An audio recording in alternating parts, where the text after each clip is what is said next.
Gotta love that sound. It is that time of year. Kentucky Derby is upon us. That's right. Oh, we're so pumped. You are watching Kentucky Derby Preview Live, presented by twinspires.com. So you're not only going to watch the Kentucky Derby, obviously you're going to bet the Kentucky Derby. And the way to do it is with twinspires.com. You get a $25 risk-free bet, as you see at the bottom of the screen, using promo code ABR25 when you sign up. So get that done before Saturday. You have time. Go right now. Go to twinspires.com and get that done. Now, who are we going to bet? That's the question we're going to deal with right now, Ren. Before we dive into the field, I just want to let people know who are tuning in now, we have three special guests who are going to join us in about 10 minutes or so. We're talking about Joy Taylor, Ian Rapoport, Lindsey Czarniak, members of Stake in Stardom. They are minority owners in Jace's Road with West Point Thoroughbreds and Allbaugh Family Stables. So we're super excited to have them on. For two of them, their first time at the Derby, and they have a Derby horse. It's insane. I'm jealous. Ren, let me stop talking. Forte is the favorite in the Kentucky Derby. I'm going to throw up the odds real quick. What do we think? Is there any getting by Forte? Well, of course there's getting by Forte, but I'm going to pick him on top. I don't care. Call me a chalk eater. It doesn't offend me whatsoever. He's everything I look for in a Derby horse. We'll get into that more in just a bit. But yeah, I'm feeling too inspired. Look at these, this field. I think there's a lot of opportunity, even if you put Forte on top, to hit some stuff underneath and have this be a profitable race in itself, let alone the entire weekend. You've got some great racing Friday and Saturday. So I'm feeling twin-inspired. I like that. I like how you did that. Forte, of course, the 2-year-old champion. You're going to see him here in his most recent race, the Florida Derby. He's the 11 horse on the outside. You see Mage going by, who's going to be in this race. And it looks like at this point in the Florida Derby that Forte is done, right? I mean, there's no way he's coming back from where he is right there. But wait, not so fast. Wait, is it over? Is it over? Does Mage have it? No. Oh, Forte. So I don't know, Ren, you tell me. You're the person who knows what everything. A horse is telling you, whether they're slowing down, whether they're speeding up. Was that Mage getting tired? Was that Forte just kind of being a freak and accelerating again? What was that? It's really hard to tell in that scenario, especially with the way that Forte was coming off that wide turn. He's just covered in all that kickback. He had that wide draw. To me, what I see there, bottom line, is a horse who is determined to win. And that really tipped it over the edge for me, because as a handicapper, of course, we're always looking to beat favorites, right? But when you see a horse put forth an effort like that, when you have things stacked against him, I know in the lead up to that race, you had so many people saying, oh, this field, it should be a cakewalk for him, blah, blah, blah, blah, blah, right? No, Mage put in a tremendous effort in there. Mage, previously in the Fountain of Youth, if you watch the start of that race, he hooked himself on the gate getting out. And he's a supremely well-bred horse, Mage. And the fact that he put in as good a performance as he did himself, he should get some credit as well. It really does flatter, in my opinion, even though he is a lightly raced horse comparatively, to Forte digging in there to get in front of him. And if you really look, once he passed him, it still looked like Forte had enough in the tank to keep on going. And I'll get more into why I like him later.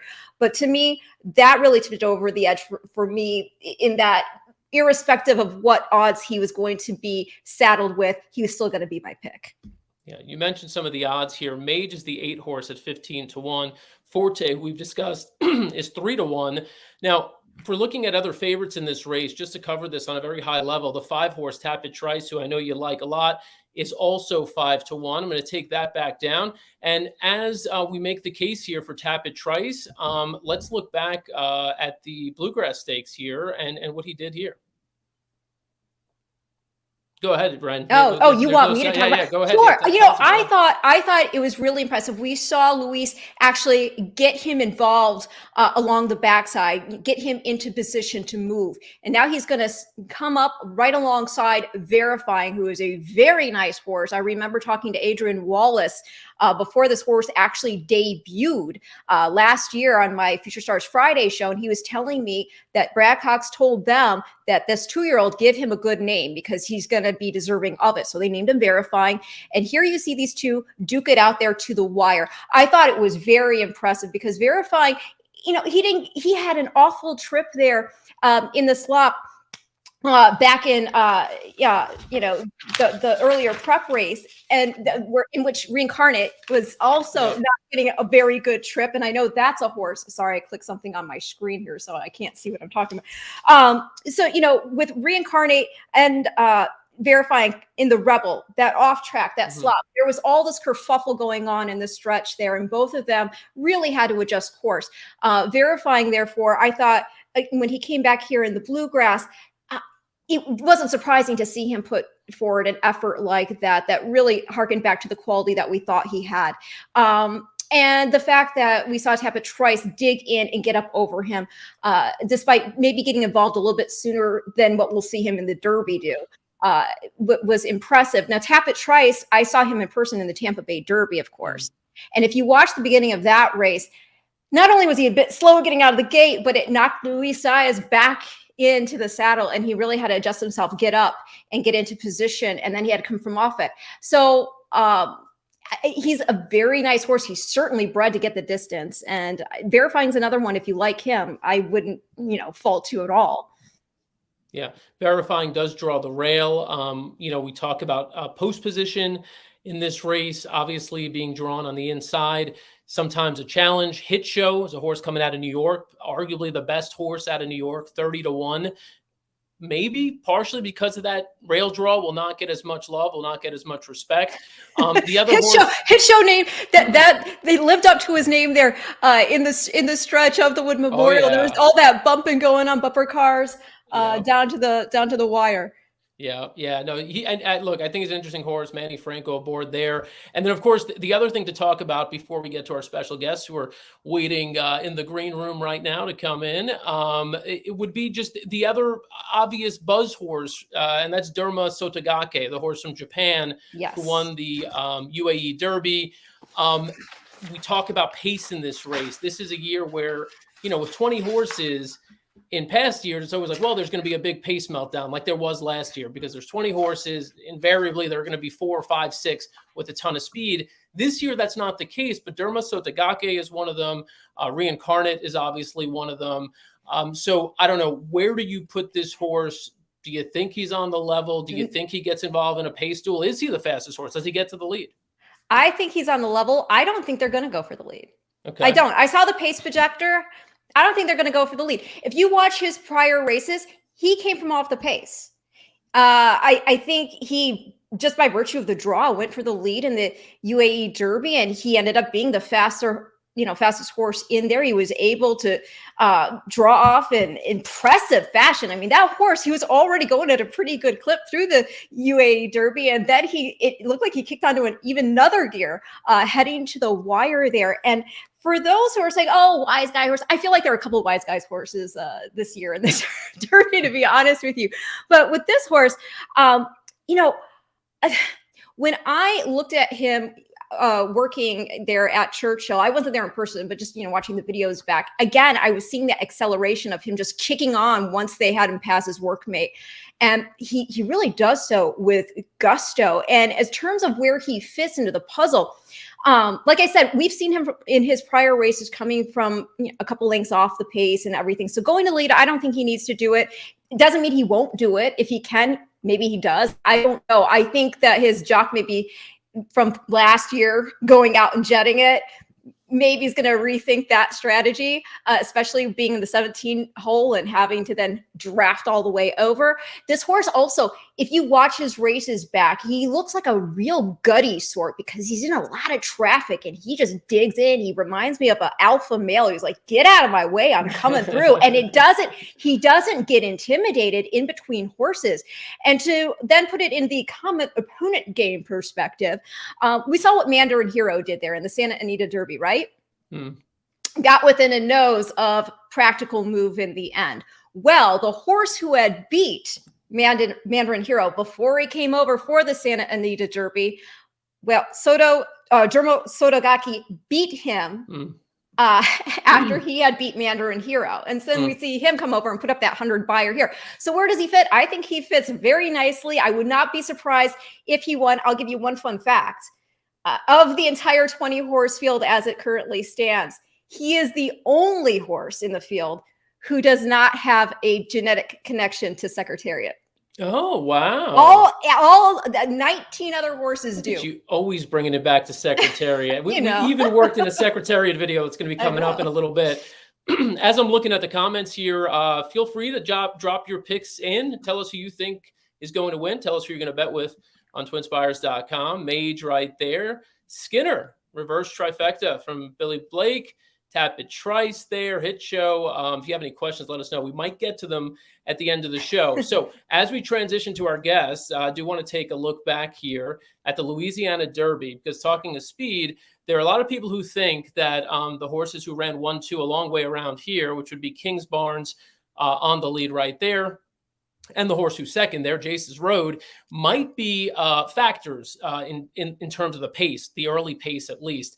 As you watch the stretch run here, Jace's Road kind of running on evenly, kind of keeping up, will hang on for third. The horse coming up the rail there is Disarm. Disarm will be back in this Derby field. He's a little bit of a buzz horse as well. Mm-hmm. And so you're 1, 2, 3 there, all coming back for the Kentucky Derby, led by Kingsbarn. But when you look at Kingsbarn, you look at the pace of that race, I mean, my impression is they were not going as fast as most people think. And so I don't know if those three will necessarily be part of that early mix-up.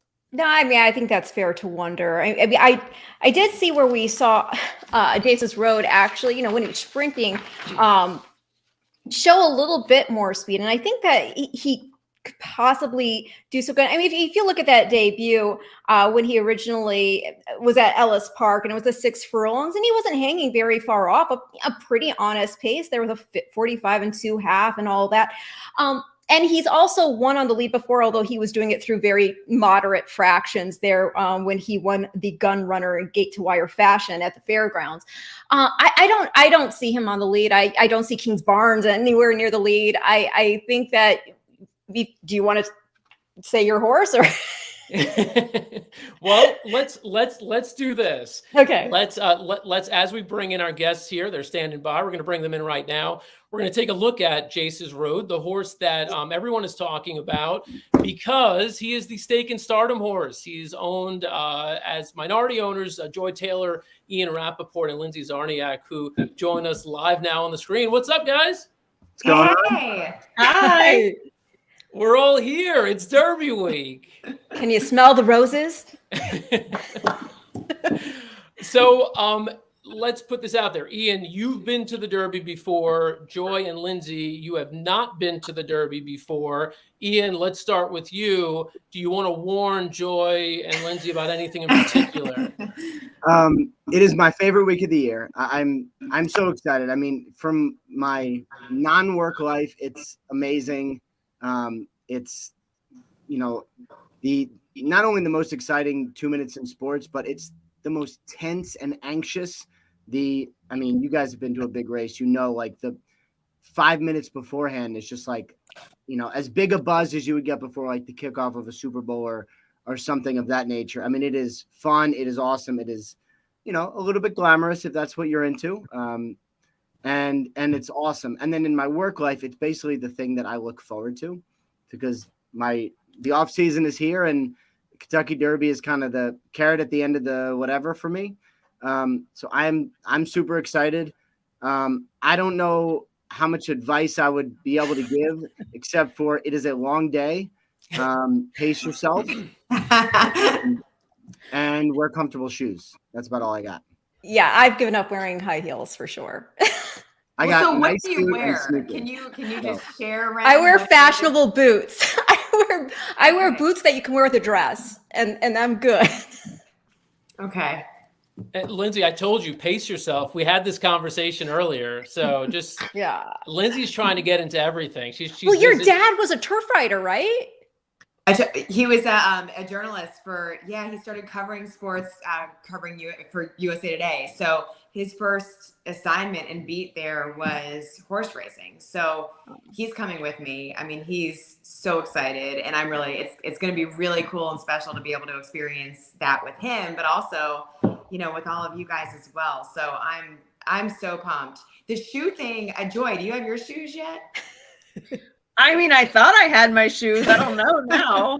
I'm a sneaker girl for sure, but I don't think it's going to go with the aesthetic of what I had planned. So I think I have a comfortable pair of like chunky heels. You know what I'm talking about? Yes. Yeah. So I feel like I'll be okay. They're like my vacation shoes. So I'm not going to go for like the super high stiletto and do anything crazy, but I don't know if I can pull off my sneakers either. Also, I'm 5'2", so you know, it's like very dramatic for me to go outside in the like flats. Like people are like, you look so much bigger on TV. I'm like, yeah, it's just I'm just loud. It's half the battle. 5'3" and a quarter. A little heel. Joy, No, I hear you. Joy, we connected at Santa Anita. You've been obviously out to the races there. You've been to Gulfstream Park, having been in Florida, for years. Do you have how are you psyching yourself up generally? And then, you have that sort of baseline of being at the races, but it's the Derby and you have a horse. Like, how are you making sense of all this right now? I'm I'm glad that Ian said it's kind of like leading up to a Super Bowl. Like when you're at a massive sporting event for the first time, I try to just kind of consume things as they come and not put too many expectations. It's obviously stimulation overload because there's so many people there and there's a lot of just energy going on. But being that this is my first Derby and of course the element of, being hyper invested in being a minority owner in a horse that's running in the Derby, I'm just gonna let it all soak in. I like the pace yourself note. That's definitely a good note. But yeah, I think I'm just going into it like that. Like it's, watching a sporting event where you're emotionally invested. I've definitely obviously had that experience many times. So it being the Derby and being that invested, I'm just gonna, anytime I go into something like this, especially for the first time, I want to just let it all hit me rather than coming in with any kind of expectations for it and not be nervous. Well, you're going to be nervous. You're going to be nervous. And you might be able to take the edge off with this, but the one bit of advice I would give, you got to try mint julep just to say you did it, but stick with the lilies. Stick with the lilies because the mint julep. No, it's not the move. I'm going to try one, obviously. You have to do that, right? But the lilies are delicious. But what's the lily? Remind me. I don't even remember what's in it exactly, but it's basically like a cranberry vodka in that palette. It's what you'll be drinking on Friday. Yeah, exactly. Well, they'll have it both days. But yeah, there's just so much excitement, like you said. And I don't know. I just love the energy that courses through Churchill Downs on these 2 days in particular. But the Derby, there's just something about it when it goes back. This is Derby 149, right? And I'm just curious for all of you, what was your perspective on horse racing before this got more intimate for you, and what is it now? I'll start. So for me, I didn't really, I didn't have much of a experience or sort of preconceived thought of it. I sort of assumed horse racing was, the kind of what it looks like on Tuesday and kind of like a dingy track with, some racing forms on the floor. Like I had no idea. And then as a bucket list, item, my wife and I went to the Derby for our 10th anniversary, and we came in thinking it would be cool and sort of planning to dress up, but not really knowing anything else. We met up with this great dude named Joey Wagner, who showed us around Louisville and kind of was introduced us to the culture. And we were taken in immediately. Of all the things, I will never forget sitting on a plane, going back home, worn out, tired, and my wife and I looking at each other and being like, so every year? Yeah, definitely. And, absent COVID, I think we would have been. It really is the kind of thing that consumes you on so many different levels and with so many different senses, Oh yeah, absolutely. And I love that you mentioned Joey Wagner, Mr. Louisville. He's one of my friends, so I totally understand how he was able to show you the lay of the land. What about you, Lindsey and Joy? My experience and education of it was sort of like hearing about it by osmosis from my dad, covering it. And what he had always said was, there's just something so magical about the mornings there at the racetrack. And what's funny is I started covering in sports at the same time I was making my foray into football. I was covering motorsports. And that's the first time that I experienced covering racing, when it was this sensory overload of, you feel it because you feel the race cars thundering down the track. You smell it. You certainly hear it. It's everything is like comes alive. And my dad and I would talk about it during that time in my career, and he would say, that's exactly how I feel about horse racing. It's that same type of thing. And so being at the Breeders last year, I absolutely felt that same way. And I try not to be, but I am sort of a crier sometimes in championship moments.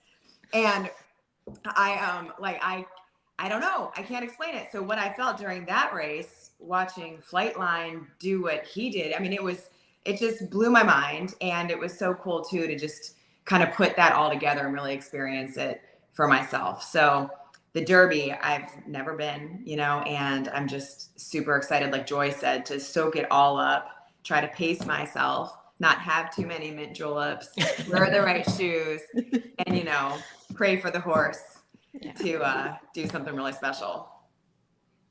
Yeah, for me, I mean, I've had the privilege of working with America's Best Racing for a few years now, and got, kind of introduced into the gambling side of it, and, talking about it from, an amateur perspective, and, bringing people into the sport.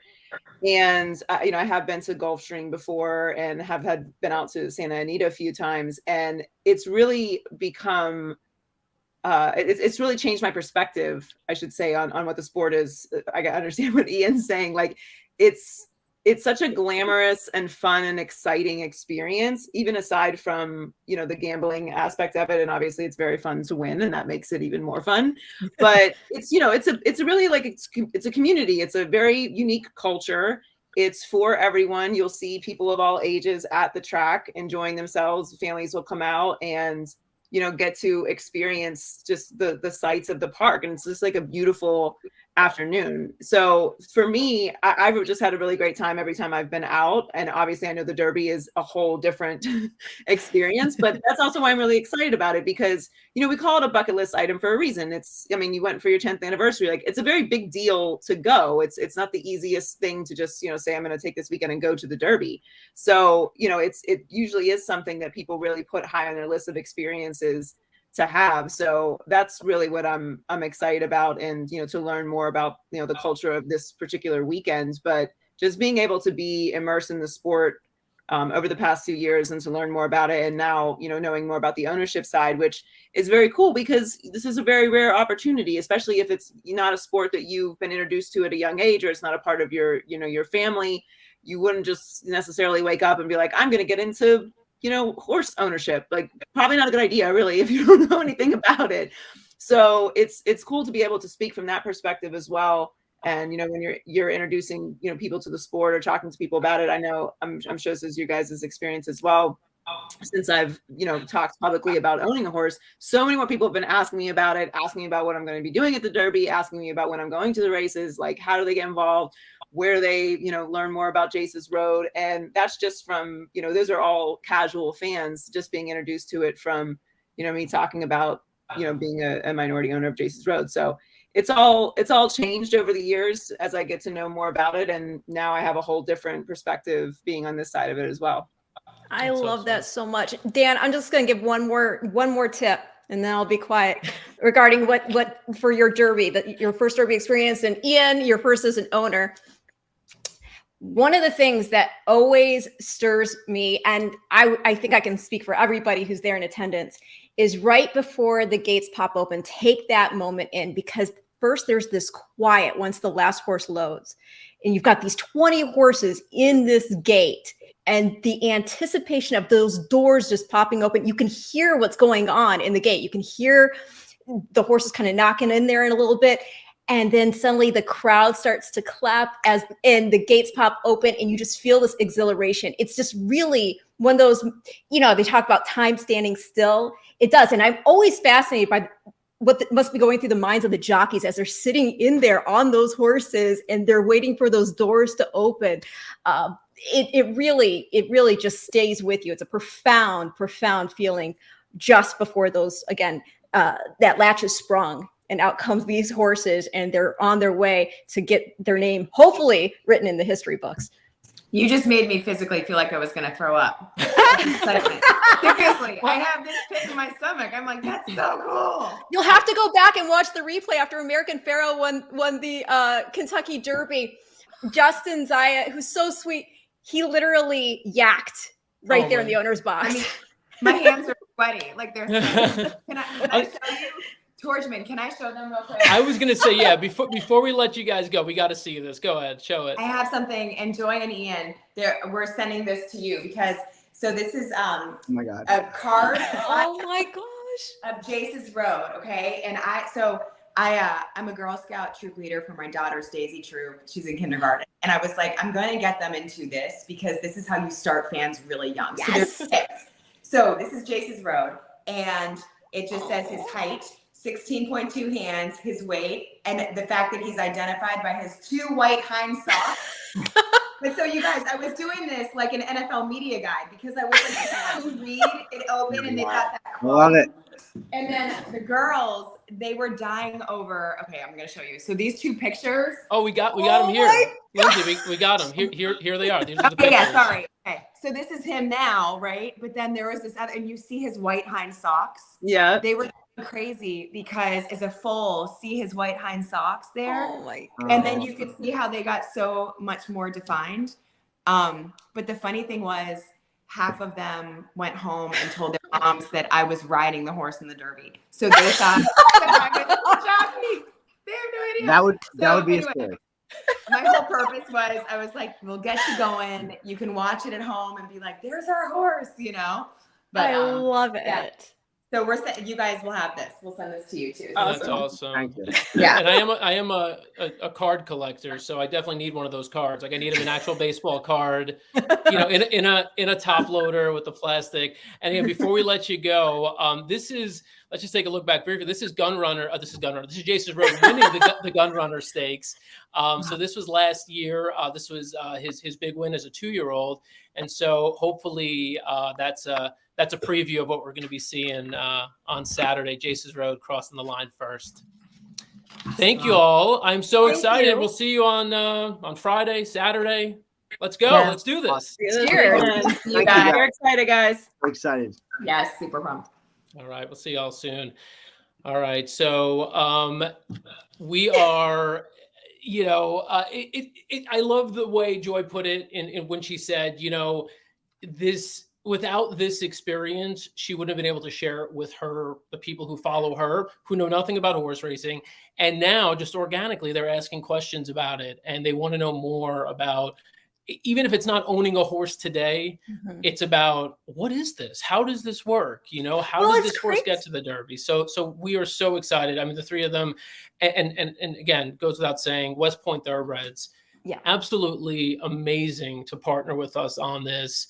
And the Outlaws. And the Outlaws, just an unbelievable experience. And they're also, they're making sure that, Joy, Ian, and Lindsay have all their questions answered. I'm on all these email chains with them too, where they're answering questions, from the most basic things that, that anyone could ask to questions that, I don't have the answers to. I'm like, oh, that's a really good question. I don't know.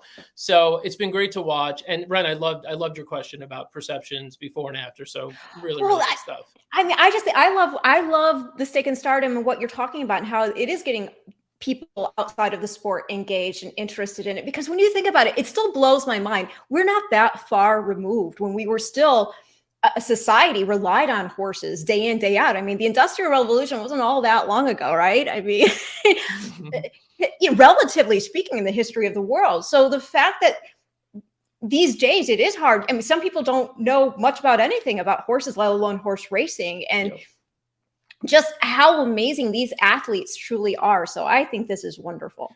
So here is the list of amazing athletes that are going to be lining up for the Kentucky Derby. We've talked about the favorites. I've kind of teased a little bit of a long shot that I like. Dan, everybody knows. Tease nothing. They follow you, they know. All right. I'm betting Reincarnate. He's 50-1. I think he's going to go to the front. I think he's going to be there for a very long time. We do have a replay of his sham stakes here where he gets to the front, takes pressure throughout. You see him turning for home on the lead here, and we cut to this next shot in the stretch. He has every reason to give it up here. He's faced pressure throughout the race, and he does not let Newgate go by. National Treasure makes a run late, but nowhere close. The way he dug in there, he also dug in a very similar way at Oaklawn. Even though he finished third, you could see there were about 6 horses who were ready to go by him. He was having none of it. I am not saying that this horse will win, but I'm saying he's going to be very, very tough to get by. And so for that reason, I think especially if we get anywhere near that price, which I don't think we will, I think he's an interesting horse. I want your reaction to that, Ren. And as you're reacting, I'm going to put up a couple of other comments from viewers and seeing who they're picking. Well, the thing with Reincarnate that I just think is so fascinating is, like you said, he does show a lot of grit. He's been dynamic in that I think he wants to be on the lead again, but he has been able to show such heart. And I'm going back to that Rebel again. If you watch that back, he really had to switch out and alter and get out and around. And once he did that in the Rebel, where he was able to just get his legs out in front of him again, he was coming on. And it really, not in my opinion, when I look at him now, not only am I seeing visually what I told you about personally, off camera here, he looks like the Tetrarch, who's this old school stallion, everybody. And he was undefeated at 2 years old. And he was this horse that people were just so impressed by how he had speed, but he could carry it.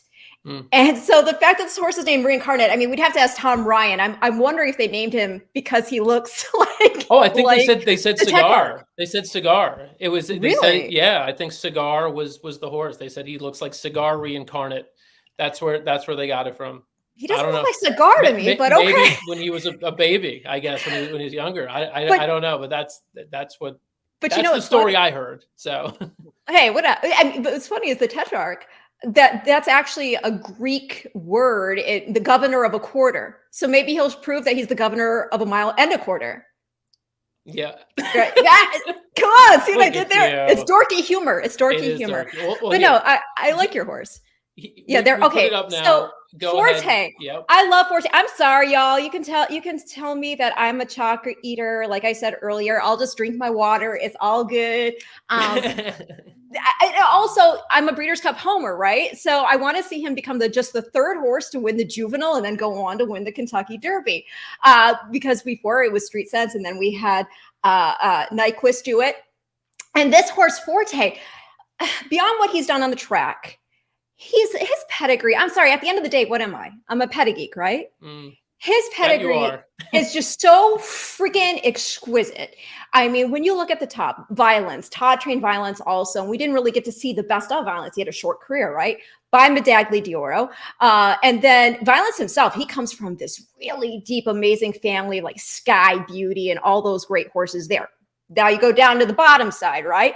Forte is, his mom is by Blame. Blame is turning out to be this tremendous broodmare sire. I mean, knocking it out of the park. And Blame himself, won the Classic. And then he comes from this great female family himself that produced Sadler's Wells and Nureyev and all of that. You love that, right? So then on the bottom, his own female family, Forte's own female family, that's family 1X. And if people follow me, I talk about 1X all the time. That is the family of La Troyenne. It's one of the most prolific families you can find in the book. Not my shirt size. No. Okay. It's not your shirt size. Okay. But check this out. I went and I wanted to double check. So as far as Kentucky Derby winners from this family, we've got Sea Hero from 1993. You've seen that statue there in the paddock at Saratoga? That's Sea Hero. You got Smarty Jones, 2004. You've got Super Saver, trained by Todd Pletcher, 2010. You got Easy Goer, who was second in the 1989 edition of the Kentucky Derby. Prairie Bayou, second in 1993. Bluegrass Cat, second in 2006. These are all horses from family 1X, and also Buck Passer. And if anybody knows anything about horse racing pedigree, Buck Passer, he didn't get to run in the Triple Crown series because he had a quarter crack back in 1966, but that horse was champion 2-year-old, champion 3-year-old. again, this family's insanely good. Dropping Also, the essential qualities. 1966 knowledge. Yeah, Come well, on. essential qualities part of this family. We saw what he did in the Derby at that wide trip, probably ran the best race. It's just a prolific family, and I want to see him continue to add to that luster. And again, going back to the Florida Derby, the fact that he still won after all that. I mean, my reaction was the same reaction you saw there. If you watched the footage of Mike Rapoport just sort of breaking down, like, oh my gosh, he got there. How did he get there? That was me too. Yeah, it was. I thought he was done for, and for that reason, look, I've got him in the mix. It's hard for me to envision a scenario where he's not there. And look, I think as we're painting a picture, we're all going to be, I mean, at least a lot of us here are going to be betting on Saturday. As we told you, you bet with twinspires.com. You should. You get $25 risk-free. So you may as well do it. Twinspires.com. Use promo code ABR25 when you're signing up. And for me, I think a logical horse to bet on, risk-free, would be Reincarnate. For all the reasons I mentioned earlier, I think he's going to go to the front, and he just might get brave enough to hold on. Well, Johnny V, right? I mean, and Johnny V, he's done it before with, Authentic, Medina Spirit. So that's that. I think Derma Sotogake is going to be behind him and just kind of flanking him to the outside most of the way around.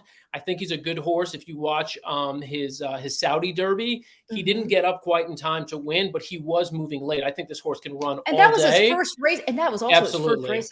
Yeah. I think I think there's a good chance he goes by Reincarnate, but I think it's really going to be the two of them there near the front end for the duration of this race for most of it. And then it's a question of, is somebody kind of come from off the pace? For me, I think Forte is obviously the most logical. Tapit Trice, if he could keep his head together, because he does seem a little wacky. If he could keep it together, I think Tapit Trice could potentially be a horse like, that you like, right? I'm with you. I'm going to give you two long shots here that I haven't spoken about too much, that very few people are going to tell you about, but I think there's every chance in the world they finish at least in the top 5 and could potentially hit your trifecta. One I mentioned earlier was Hit Show, and the other one is Skinner, who I know you like as well, deep closer. Yeah. I do worry distance-wise. Like, he's a horse who makes a move and seems to potentially flatten out a bit, but that might also be a byproduct of some of the trips he's had. Let's say it that way. He's covered a lot of ground. Yeah. So, all right. Now, there's also a big race on Friday. It's called the Kentucky Oaks. Who do you got in the Kentucky Oaks? Oh, who do I have? Oh, you got shirts? You know. Hey. That is not a 1X. That's a children's 1X, if anything. Well, I love Wonder Wheel. I know she disappointed there in the Suncoast, and I know in the Ashland. But when you go back to the Suncoast Stakes, I was there. I am the Tampa handicap. So I was there. And she shipped in that day, and it started to rain. And she was real on the muscle. She looked at, I thought, oh my gosh, she's gonna kill the rest of the field here. She just looks like she's ready to go. And I sent the video to my friend who owns her, and he's like, oh, she's looking a little out of character being on the muscle like that. So I don't know. I mean, that was just her first race back since the juvenile fillies. And then what happened in the Ashland, I don't know. I watched the beginning of the race. She did kind of bump. She got out, kind of went right a little bit and bumped a little with the horse to her outside. Was it enough to cause her to finish where she did? I don't know. But that also being said, I don't dismiss her just based off those two races. She is a big, and when I say big, I mean big. She's 17 hands tall filly. Okay. Yeah. And I wonder if from the 2-year-old season now going into the 3-year-old season, maybe it's a matter of just her getting used to this big frame and using it to her best advantage. And here we're going to be at Churchill, where she is 2 for 2. And I know somebody could say, well, she was, had a nice record there at Keeneland and lost, but I think Churchill in particular, and especially, I think because there's enough speed in here, I think they're going to sit her off. And I think they're going to let her come running. And Rosario's riding her this time. I feel like with that stretch being 1,234 feet, she's going to have plenty of time to get that big frame of hers in gear and basically show everybody, hey, Don't count me out. I got the goods still. So I'm going to go with her on top. I'm also interested to see what Botanical is going to do getting on dirt for the first time. Obviously, that's a very flexible pedigree. It's not simply dirt centric. She's been knocking it out of the park there on the synthetic, I know, at Turfway, coming off that win there in the Bourbonnette Oaks. And I mean, again, though, going to the pedigree by McDagley d'Oro out of a Blame mare. What I tell you about Blame as a broodmare sire? Blame mare. And then the mom herself, she won the grade 3 tempted on dirt. So let's see what she can do there. And then, of course, Wet Paint. I mean, that was so visually impressive what she did last out to basically in a hand ride just come from all the way back round the quarter and then come running past everybody like it was nothing. Yeah. I will say there are people. Southlawn's interesting too. There are people, and I'll talk about Southlawn in a second. There are people with really good eyes. This comment here, I'm like, how does this person know that? I'm like, wow, you could see it right over my shoulder. That's terrible. And in fact, the Mets are in a rain delay. So Dan Tordjman. These are actually replays of the 2015 season, which is terrible because it's completely irrelevant. And I've got this big distraction over my shoulder that I didn't even realize. So apologies, everyone. I didn't realize that was happening. I didn't notice it. Okay. Well, I mean, there are people that got good eyes out there. My Kentucky Oaks picks, we sort of diverge here. I'm not on Wonder Wheel. I don't like Botanical, not because I don't think the Botanical can't make the move over to the dirt. I just think Flying Connection is too fast. And I know Florent Giroux is going to absolutely send. And I think Botanical needs to be pretty close to the lead. And I don't think Botanical's anywhere as fast as Flying Connection. I don't think she needs to be on the lead. I don't think, I mean, I know that's where she's been running. Yeah. But I don't think she has to. I don't think it's going to rip her heart out if it doesn't happen. I mean, she rated in her maiden special weight win. I mean, in the and Kentucky, then she came from Moffitt in the Cincinnati Trophy. I don't think she has to go. Maybe not. We'll see. I think there are too many questions there for her to be. What is she? What's the morning line? 4-1, 5-1. 4-1, and maybe she floats up. But yeah, that's the thing. You have to take what odds you think are fair. If I could get 10-1 on her, I'll start thinking about it. Well, I'm happy. I got Wonder Wheel on top, and what they put her at was it 12 to 1? Oh, you're going to get a price. I mean, yeah, no one's betting Wonder Wheel. Let them doubt her. Let them doubt her. But what happened? Did I not? Who won last year? No, you're right. Yeah, you actually. This is absolutely your race. This is your race. You proved me wrong. You shut me up. So I am not going to say anything. I'm going to be like, you know what, mate. You know, it's if you say it, it's possible. Do you know how great this would be though for Breeders' Cup Future Stars Friday if we had both the juvenile and the juvenile fillies champs? Cool. Yeah. With the Oaks and then the Derby. I mean, well, deep down, you know, there's a part of you that you know, absolutely you're going with your heart. You know what you're doing here. Yes. Wet Paint. Slow pace, no pace, wet track, dry track, doesn't matter. She closes into any setup on any track. Maybe she hasn't faced the caliber of horse she's about to see here, but the way she's done it with horses looking like they're standing still, to me, I can't imagine a scenario where she's not just flying late and hitting the board. And then Southlawn, the horse that you mentioned, I mean, it's been absolutely dominant in 2 starts so far this year. You put lines through the turf tries at the end of 22. Mm-hmm. You got a horse who's found, who's sort of in her groove. Norm Cassie has figured her out. She is just thriving right now. She's well drawn. And I think she's going to sit a nice trip behind what should be at least a moderate pace. I think if Flying Connection, that's why I got both of them, because I think there's a chance Flying Connection gets loose. But if she doesn't get loose, I really like Southlawn sitting just off of them and rolling by. Well, I love that you said, I think Norm's got her figured out, because you know there are going to be some naysayers who say she's lost both her races at Churchill. Mm-hmm. And I would say, I don't think it's the track. I mean, look how she's working over the track. She's working lights out over the track. Her mom was 5th in the Oaks back in the day, Mo Diamore. I think, like you said, it was a matter of getting this filly figured out. And now as a 3-year-old, she's just really coming into her own. And she seems like the type that could certainly be running for her share, if not the win itself, come that wire. So Promise Ren, we would do this. It's 50 years. You have to. Yes. Here we go. Here it is. Okay. most people, I think, myself included, think this is the greatest horse of all time. Talking about Secretariat, there is no better ambassador for the sport. If you are new to racing or you want to get somebody into racing, show them the 1973 Belmont in its entirety. Make sure you've got that volume cranked up so you can hear the call. He is moving like a tremendous machine. And you will have an instant fan of racing for life. I still, watching that replay, get chills and I tear up.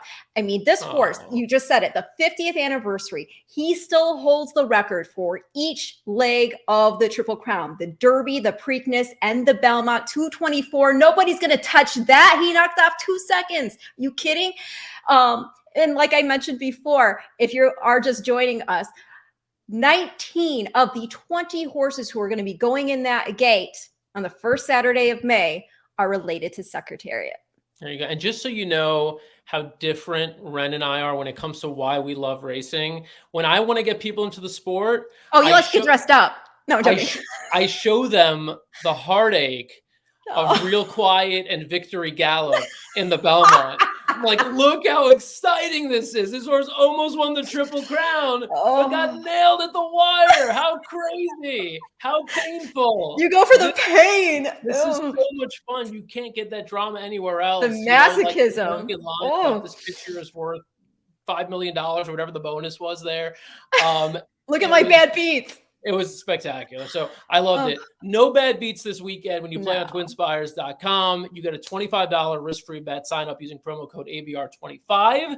This has been awesome. Want to thank Joy Taylor, Lindsey Czarniak, and Ian Rapoport for jumping on with us. They shared their experience in Stake and Stardom, which is a really cool program that I'm proud to say that ABR launched, the brainchild of Stephen Panis, our president, in partnership with Terry Finley at West Point Thoroughbreds. And it's expanded.